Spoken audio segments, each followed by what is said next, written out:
Om Namo Bhagavate Vasudevaya. Om Namo Bhagavate Vasudevaya.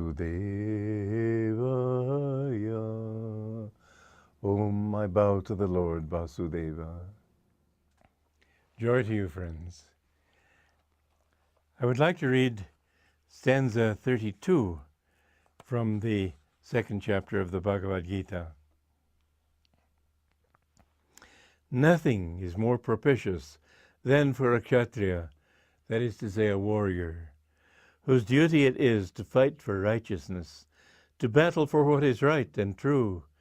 Blessed and fortunate are you, if you must give even your life for such a cause. Such a death will open to you the gates of heaven.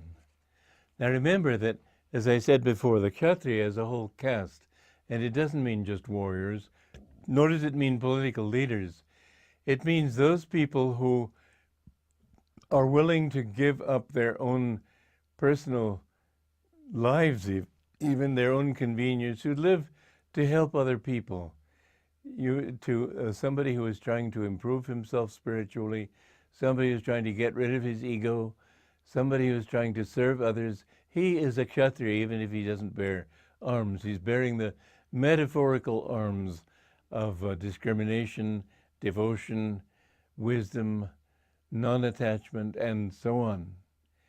And in the literal way, it is true also that a warrior who dies in battle, if his cause is just, and it must be added, if his attitude is right, then he will not suffer from that. He will go to heaven. What happens is that by his non-attachment to the body, he rises above identification to that body to the point where he can go to a higher heaven. And so it is that people who willingly, I'm not saying those who unhappily die in battle, they get some good karma if the cause is right. They get some good karma just by expiating bad karma.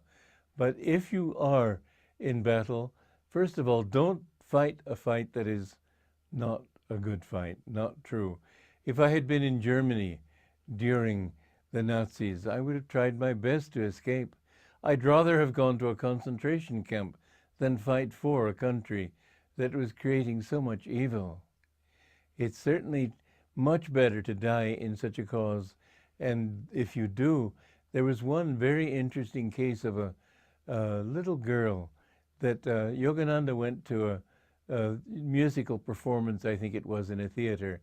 And a disciple of his, Vera Brown, her spiritual name became Meera, she saw this little girl in the row ahead of her, and Yogananda said to her, afterwards, he said, I noticed that you had your eye on her. You couldn't take your eye off her. And Meera said, yes, I couldn't take my eyes off her. There was something so fascinating about her. And Master said she was in a concentration camp in her last life. And because she helped other people and did what she could to bring peace and comfort to them, she has been born a saint in this life.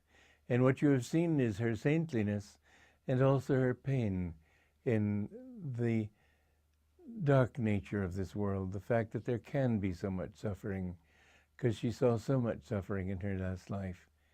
But we have to realize that when we do battle against this suffering, when we try even a little bit to overcome the darkness in ourselves and the darkness in others, then certainly we are bound to have a much happier life in the infinite. But the meaning here is also more, it's on a deeper level too. When you fight your own, you might say, demons of dark qualities, those qualities that pull you down, you may die. This is something else that Arjuna asks Krishna later in the Bhagavad Gita. He says, what if I fail? What if a person fails in yoga? He's given up everything. Won't he become just, well, we would say fish nor fowl? Won't he become neither drawn to the world nor drawn to the spirit? Won't he feel sort of be in a limbo between the two?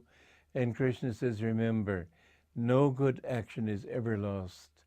Every attempt that you make to seek God will be your great blessing, and it will take you to a higher sphere in the astral world, and you may spend even a long time there. You can be there for centuries. There is a story about a saint who was so noble and so self-giving that he was suddenly one day an astral angel came down and said that you have so pleased us that you are going to be given a great blessing.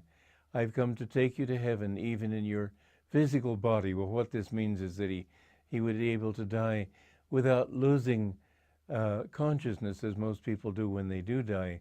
There's a moment of unconsciousness there, the waters of lethe, or forgetfulness. And this saint said to the angel, well, this is very nice of you, and I certainly appreciate it, but tell me, why should I want to go to heaven? He was seeking God. And the saint said, well, that's a very strange question. Most people would be delighted to go. But he said, when you go to heaven, you can mix with the gods, the angels, I should say. When you go to heaven, you have nothing but bliss, and everything is beautiful. All the people around you are beautiful. All your surroundings are just what you would want. Everything is perfect. And the saint said, well, I've found so far in my experience of life that everything has its minuses as well as its pluses. You've given me the pluses of heaven. What about the minuses? And the angel said, well, you certainly are a very peculiar person. Nobody ever asks that question, but since you have asked me, I must answer. And the truth is that you will be able to live in heaven only as long as your good karma for that kind of life endures. But after a while, that karma will be expiated. And then, like the leaves of the trees in autumn, they turn yellow and they die and they fall. And so you'll begin to feel a certain unhappiness for the pleasures that you left behind you, and you will finally be drawn back to this world. And the saint said, well, thank you very much for your offering, but even thousands of years in your heaven would be to me nothing but a penance. I can't imagine anyone in his right mind going to heaven if the end of it all, sooner or later, doesn't matter when, you have to come back to this world again. Isn't there something better? And the angel said, well, you really are a peculiar fellow, but it is true. There is a realm beyond our region. It's an astral world, beyond the astral world and the causal world, where there is no light or darkness. And from that level, people do not fall when they attain freedom from this level. And so the saint said, well, thank you very much, but and the angel said that, but to attain that state, you need a physical body. And so the saint said, well, thank you very much. I'd prefer to remain in this vale of tears, you might put it, and keep seeking that truth which I am wedded to. And so the angel flew back, and he gave his life to seeking moksha, liberation in God, and he finally attained that state. So don't be satisfied with anything less, but nevertheless, do realize that everything you do right will be at least a step forward. And if you die, still you will be reborn and continue stepping forward, because the tendencies to move forward and to do spiritual things will come with you when you are reborn.